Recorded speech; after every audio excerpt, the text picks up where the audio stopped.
Brucham Abayim to the second and continuing series of shiurim on Ha'omak Dova of the Netziv, the Netziv's commentary on the Chumash. In the first of these shiurim, first of these lectures, I established or I revealed the hidden agenda of the Netziv in his commentary was none other based upon the fundamental truth of the text of the Chumash, which is the act of interpretation, or more precisely, the rules of hermeneutics, the natural rules of hermeneutics, or logical rules of hermeneutics, which are discovered by the interpreter in the act of interpretation. And this is the fundamental truth of the text of the Chumash itself. I want to go a little bit further, and if we go a little bit further in the Hakdama of the Netziv, we'll be able to understand this concept clearer. I understand that some people at the end of last week's shir, even though they might think they understood it, most people are probably not convinced they understood it with all of its technical or detailed ramifications. But I think that the rest of the Hakdama, with the specifics and detailed ramifications, will make the idea much more settled in people's minds. Now, in probably the most famous part of the Hakdama of the Netziv, which is the Chelek Gimel of the Kidmas HaEmek, there the Netziv quotes a Gemara in the Dorim, Daf Lamed Ches, which says that which the Torah says in Pashas Hazino, right, the command given to Moshe Rabbeinu, Kisvu lachem es hashira, right? That in fact, actually, shira does not refer only to the shira of Hazino, as Rashi explains, but rather the entire Torah is called a shira. So, ask the Netziv, why is the Torah called a shira? And the Netziv says that the shira aspect of the Torah is actually part of the teva of the Torah. Why is the Torah called a shira? Says the Netziv, he gives two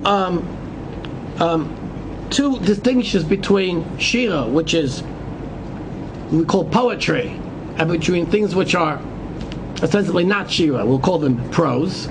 The second distinction we're not going to actually go into in detail, because the Netziv says, in fact, he will not cover that in his commentary.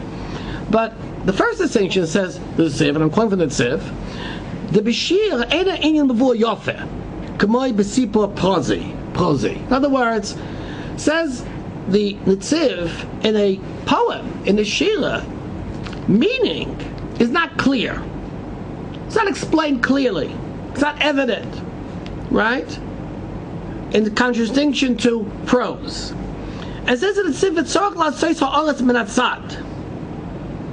Now, what ha'aretz min hatzad means, well, the intends, we'll speak about that a little while later, but clear ha'aretz min hatzad means that somehow a person has to find ways of understanding the text of the shira, certainly the shira of the Torah, which I would call min hatzad, from the side, indirectly. In other words, there's no direct meaning. There's a meaning, but the meaning you have to come around from the side. It's called indirect. And what do we have to do? So in other words, in order to arrive at these ha'aretz min hatzad, this indirect meaning, or the indirect ways of arriving at meaning, a person has to actually go back and try to understand what was intended. In other words, what was intended when the text says this, the text says that. This cholos, that cholos. Right? And it says that this is not drush. This is not exegesis. But this is the nature of shira. This is the nature of shira. This is the nature of poetry. In other words, for the Netziv, it's clear there's no immediate meaning of the text, but rather a person has to somehow go behind the text, going back to the text, and try to understand what was intended when the text, what was meant when the text said this or the text said that. Now, I've many times contemplated how would I would try to explain this, to a someone in the 21st century. So, actually, I came across, someone sent me a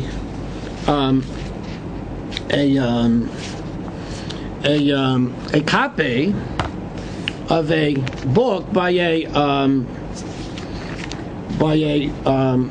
person, a literary scholar named Robert Alter, and in an introduction to a translation of what he calls the 5 books of Moses, he actually describes in literary language something which I feel that the Netziv is actually explaining here. Of course, the conclusions that he draws are far different than the Netziv, as we'll explain them, Yetz Hashem. But nonetheless, I want to quote from him. The Netziv said, the Alter says, Robert Alter says, I think he's at Berkeley, this Robert Alter says, that there's something which is called philology. Philology means meaning. Philology is the art or the process of extracting meaning from a text, from any type of a literary text.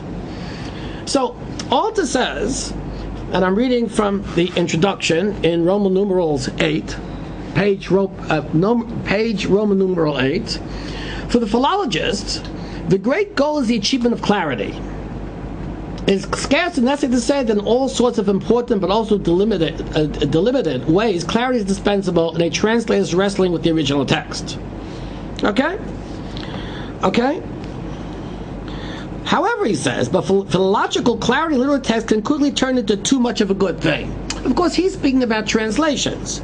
Literature in general, and the narrative prose of the Hebrew Bible in particular, cultivates certain profound and haunting enigmas, delights in leaving its audiences guessing about motives and connections, and above all, loves to set ambiguities of word choice and image against one another in an endless interplay that resists neat resolution. In polar contrast, the impulse of philologists is, here in a barbarous term nicely catches the tenor of the activity, to disambiguate the terms of the text. The general result, when applied to translation, is to reduce, simplify, and denature the Bible. So much for Art Scroll. In other words, what Alter is saying is that to translate the Chumash is not just to communicate the meaning, because there isn't an immediate meaning. There isn't a clarity of meaning, right? And then he goes on to trash all translations, by the way, not only Art Scroll. And he goes on and says here on page Roman numeral number 9, modern translations, in their zeal to uncover the meanings of the biblical text for the instruction of a modern readership, meaning people who don't want to think too much, right, frequently lose sight of how the text intimates its meanings. The distinctive, artfully deployed features of ancient Hebrew prose and poetry, they're the instruments for the articulation of all meaning, message, insight, and vision. I think Alter says, lahavdil elef havdalos, but we have, I guess, Moshe and Bilam. But in any case, the point over here is that I think that this is what Netziv is saying. Netziv is saying is that, in other words, there's no direct meaning of the text. There's no direct meaning of the text. But, in other words, and that's what the text is called poetry, Shira. Shira means is that a person has to look at the details, and from somehow studying the details of the text and trying to uncover the intention behind the details, can a person arrive at a certain type of meaning of the text. But in other words, there's more to the text than just what you would call, right, meaning, or one type of a meaning. That's what the Netziv is saying. And it's very interesting is that this notion here goes back to what we spoke about in the first first Shia, and actually goes back to what I spoke about, the hidden agenda of the Netziv. Because Alter is speaking about that too. Alter is saying is that why do all translations, or translations that he knows about, Why, in fact, are they just concerned with what's called a clear meaning of the text, and therefore they lose in translation all the nuances and subtleties of language, right? Which add to the complexity and the depth of the text? The answer is because, the author is saying they're trying to communicate to a modern readership. I would say is that this is what Netziv is saying. Most people who understand the Chumash, right, expect something to mean something. They want to get it. They want a message. They want to know what the text says. They don't want to. In other words, there has to be a clarity of meaning. If in fact meaning has to be uncovered through a process, right? Now, what do we mean meaning uncovered by a process? What do you mean being uncovered by a process? I can think hard about something, and I can, in fact, come up with the meaning. Many of the traditional Mefoshim, the Ibn Ezra, work hard, but at the end they come up with a meaning. What is the Chiddush? What is the novel notion of the Netziv? What I want to say is, and this is really what I want to relate to the first year I gave, is that meaning in the Netziv is inseparable from the process of interpretation. In other words, in the Netziv, the text itself is not only something which means something, but the text itself is also a commentary.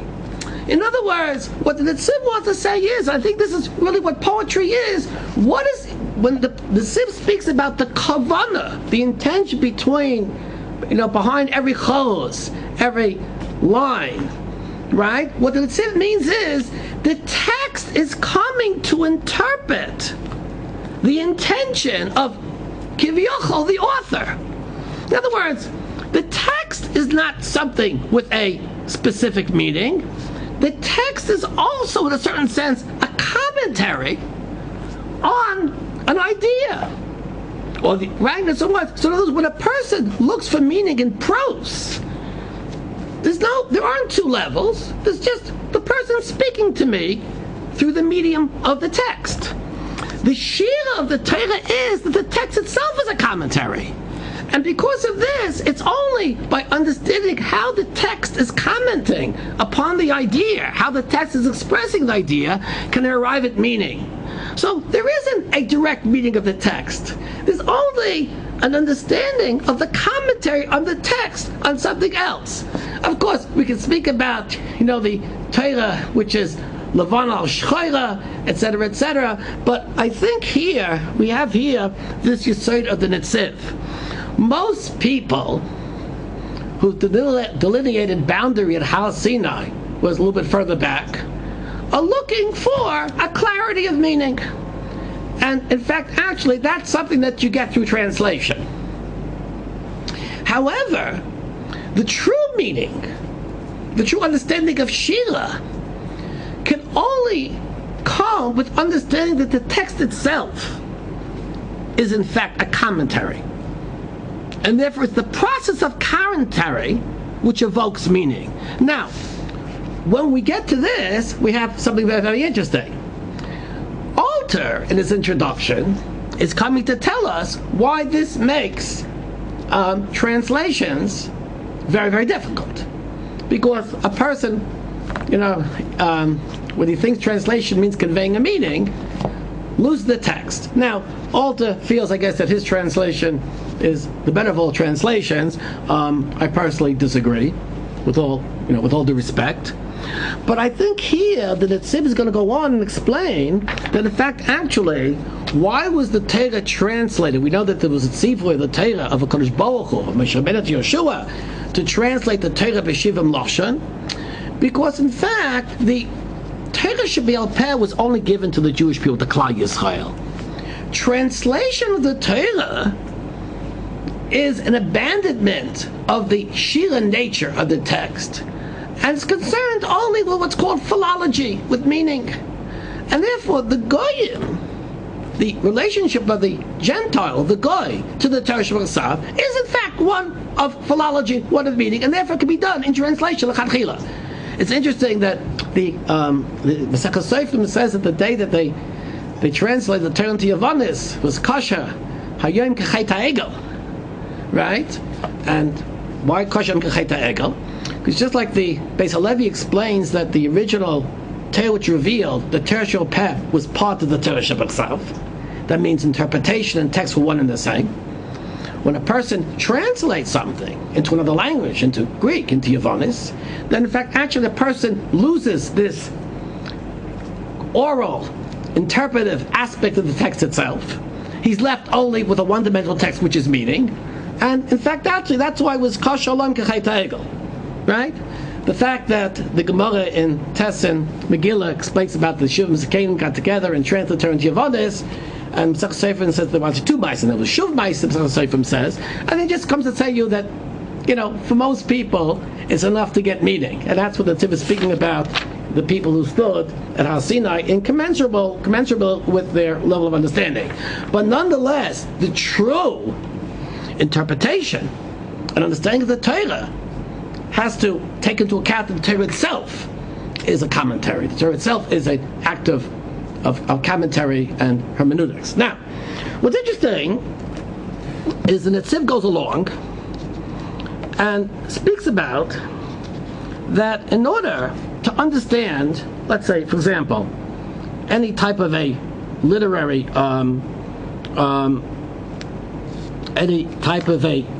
text, a person has to, in a certain sense, understand the background of the text. Okay? And that's what the Netziv says. Umuskal oit, says the versteht sich, to be understood. The if a person understands the background, that which brings about the text itself, in other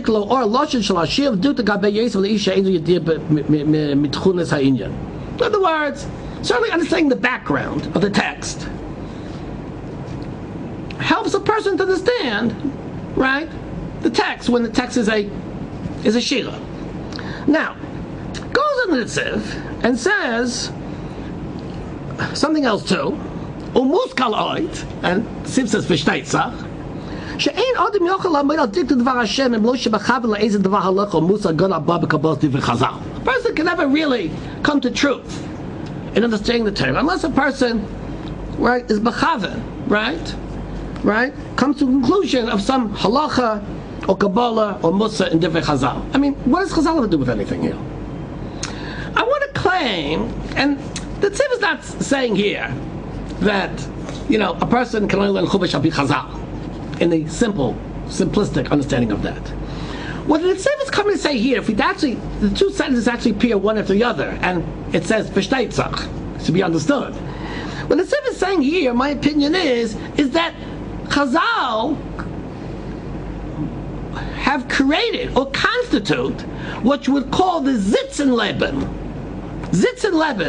of the Chumash. What does Zitzenleben mean? Zitzenleben is a term which actually was used by biblical scholars, lahavdil, that in order to understand a text, one has to understand the context in which produced the text. In other words, if you have a certain text, not necessarily from the Bible, a text which was, let's say it began as an oral tradition and then becomes a text, a person has to understand the context, the sociological, the cultural context within which that statement was produced. And I think this idea was used in liberal scholarship in the previous century.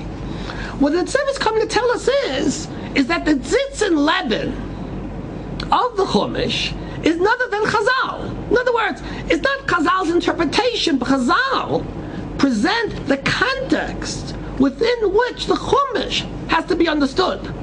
Now, there are, in fact, many examples in Ha'amad Dova in which the Netziv sheds incredible light on, in fact, Pesukim in the Chumash, right, by placing them in the context of Chazal.